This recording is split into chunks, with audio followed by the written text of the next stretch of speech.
आप लोगों में से बहुत सारे लोग मुझसे ये पूछते हैं कि डेज ऑन द मार्केट क्या है, तो आज मैं आपको वो बताने जा रहा हूँ। क्योंकि अगर डेज ऑन द मार्केट आपने समझ लिया तो आपने सेलर की गर्दन पे हाथ रख दिया है। जब आप डेज ऑन द मार्केट की बात करेंगे, सेलर आपको डिस्काउंट भी देगा, आपसे चुपचाप बात भी करेगा और आपको अच्छा इन्वेस्टर समझेगा और इस वजह से आपको ज़्यादा तंग भी नहीं करेगा। जब आप ज़िलो खोलेंगे और ज़िलो में कोई भी प्रॉपर्टी पे हाथ रखेंगे और स्क्रॉल डाउन करेंगे, उसकी एक एक्सप्लेनेशन आती है प्रॉपर्टी के बारे में कि प्रॉपर्टी किस तरीके की है, क्या मसले हैं, क्या नहीं है, एजेंट वो लिखता है। उसके नीचे आप स्क्रॉल करेंगे तो डेज ऑन द मार्केट लिखा होता है, डेज ऑन ज़िलो। ज़िलो बेसिकली आपकी मार्केट है, तो उसमें लिखा होता है कि कितने दिन से ये प्रॉपर्टी जो है ऑनलाइन है ज़िलो पे। ये कोई झूठ नहीं होता, पहली बात तो ये समझनी चाहिए। इसमें से कोई भी बात झूठ नहीं होती। अगर वो 50 दिन से मार्केट पे है तो 50 दिन से है, अगर वो 100 से है तो 100 दिन पे है, या जितने भी दिन हैं उतने ही लिखे होते हैं और इसमें कोई भी झूठ बात नहीं होती। जब भी मार्केट पे प्रॉपर्टी लगने के लिए आती है, एजेंट उसके पेपर वर्क जमा कराता है और ज़िलो को देता है और बोलता है कि मैं इसको मार्केट करना चाह रहा हूँ। बट हर एजेंट को ऑलमोस्ट 3 महीने का कॉन्ट्रैक्ट होता है सेलर के साथ कि अगर आपने 3 महीने में नहीं सेल करी मेरी प्रॉपर्टी तो आपका कॉन्ट्रैक्ट खत्म हो जाएगा और सेलर फिर आज़ाद होगा किसी के पास जाने के लिए, किसी भी एजेंट से हेल्प लेने के लिए, और वो एजेंट हेल्प करके सेल कर सकता है। तो सबसे पहली चीज आपको ये ध्यान में रखनी है कि अगर डेज ऑन द मार्केट 60, 70, 80 या 90 डेज हो रहे हैं तो आपको ध्यान में रखना है कि एजेंट का कॉन्ट्रैक्ट जो 3 महीने का होता है सेलर के साथ, यूजुअली और मोस्टली वो ब्रेक होने वाला है। तो इसका मतलब है कि अगर आप एजेंट से बात कर रहे हैं तो एजेंट बहुत तरीके से बात करेगा और कोशिश करेगा कि आपकी हेल्प हो जाए और आप किसी तरीके से उसकी प्रॉपर्टी खरीद लें, ताकि उसको शर्मिंदगी ना हो मिस्टर सेलर के पास वापस जाके और बताने की कि भाई मैं आपकी प्रॉपर्टी सेल नहीं कर पाया और ये कॉन्ट्रैक्ट खत्म हो गया। दूसरी बात ये कि इस एजेंट का जितना हार्ड वर्क होता है तब तक का वो खराब हो जाता है, क्योंकि जब तक प्रॉपर्टी सेल नहीं होती वो पैसे नहीं कमाता और जितनी बातें उसने करी होती हैं फ़ोन कॉलों पे, टैक्स पे, कॉल्स पे, ईमेल्स पे, सारी बेकार जाती हैं। तो अगर आपकी प्रॉपर्टी इस रेंज में आती है जैसे 70, 80 और 90, मोस्ट लाइकली एजेंट ज़्यादा पैनिक हो रहा होता है सेलर से कि वो बेच नहीं पाया और कॉन्ट्रैक्ट ख़त्म होने को आ रहा है।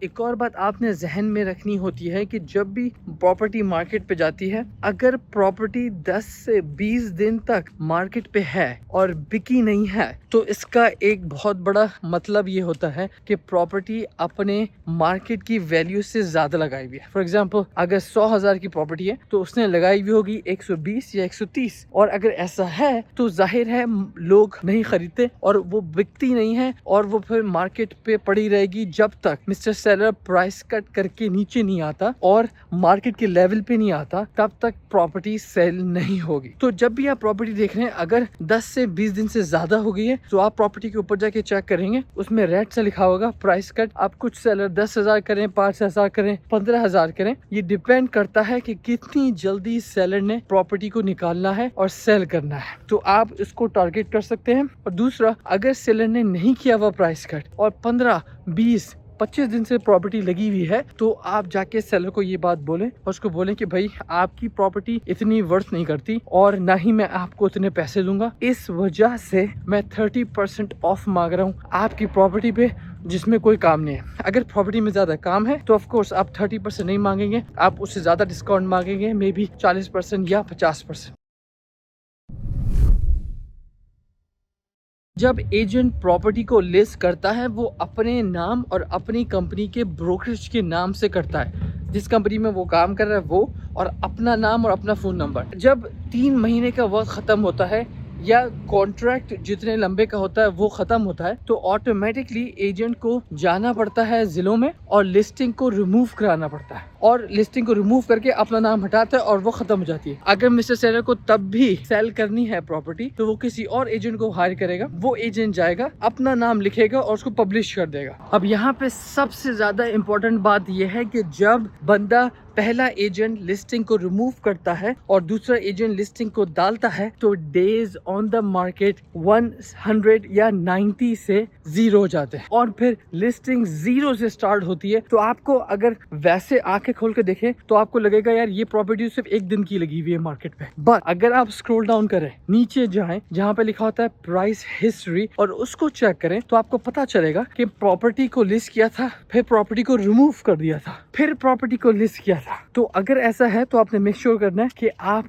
एजेंट को जाके बोलें या सेलर को बोलें कि भाई आपकी प्रॉपर्टी एक दिन नहीं पिछले वक्त में 90 दिन की लगी हुई थी और फिर वो हट गई, फिर आपने किसी और एजेंट को हायर किया और फिर उसने लगाई। ज्यादातर लोग जो एक्सपीरियंस नहीं है वो धोखा खा जाते हैं, वो समझते हैं कि भाई ये प्रॉपर्टी तो वाकई एक दिन की लगी हुई है, मैं इस पे ऑफर नहीं देता, मैं नेक्स्ट प्रॉपर्टी पे मूव कर देता हूँ। तो आप ये बहुत बड़ी गलती करेंगे। तो अगर प्रॉपर्टी आप देख रहे हैं जो 1-2 दिन या 10 दिन की लगी हुई है, एक छोटा सा काम करना है, आपने स्क्रॉल डाउन करके प्राइस हिस्ट्री चेक करनी है और देखना है कि वाकई में ये प्रॉपर्टी 3-4 दिन पहले लगी थी या ये प्रॉपर्टी बहुत टाइम लगी रही, सेल नहीं हुई, फिर किसी और ने इसको लगाया। अगेन ये बात ध्यान में रखनी है कि कभी भी ये चीज गलत नहीं होती। डेज ऑन द मार्केट हमेशा ठीक होते हैं, कोई इसमें झूठ नहीं कर सकता, कोई इसमें स्कैम नहीं कर सकता। रियल एस्टेट यूएसए में कुछ भी होता है ये एक पब्लिक इंफॉर्मेशन होती है, जिलों पे मिल जाएगी या आपने स्पेसिफिक बंदे की इंफॉर्मेशन लेनी है कि किसने घर बाय किया है तो उसकी भी इंफॉर्मेशन आपको प्रॉप वायर या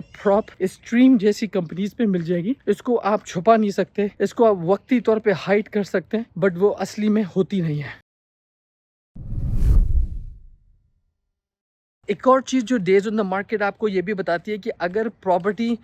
90-80 दिन से लगी हुई है और 100 दिन तक लगी हुई है और एजेंट ने या सेलर ने उसको पैसे कम नहीं करे तो वो ये आपको बहुत स्ट्रॉन्ग इंडिकेशन देती है। वो ये बताती है कि भाई ये जो सेलर है ना ये अटैच है अपनी प्राइस से, अपने नंबर से, दैट्स व्हाई उसको ये नंबर लाजमी चाहिए। तो अगर ऐसा है तो आप उसको सेलर फाइनेंस की ऑफर दे सकते हैं या मॉर्गेज टेक ओवर की उसको ऑफर दे सकते हैं। ये दोनों ऑफर बहुत काम की है, दोनों क्रिएटिव ऑफर है, दोनों ईजी सेल होती है। तो मेक श्योर करें कि जैसे ही आपको पता चले कि ये प्रॉपर्टी इतने दिन तक लगी हुई है, आप इसका और कोई प्राइस कट नहीं है, इसका मतलब आप उसको सेलर फाइनेंस की ऑफर दें, वो जरूर आपकी एक्सेप्ट होगी। क्योंकि सेलर फाइनेंस में हम उसको पूरी पैसे देते हैं ना या उससे ज्यादा देते हैं, तो इस वजह से वेरी इंपॉर्टेंट कि आप सेलर फाइनेंस की ऑफर दें, उसको एक्सेप्ट करवाएं और वो एक्सेप्ट भी करेगा। क्योंकि कैश ऑफर जितनी आ रही है उसके काम की नहीं आ रही, वो डिस्काउंट देना नहीं चाह रहा। तो सेलर फाइनेंस हमारा नेक्स्ट बेस्ट ऑप्शन है।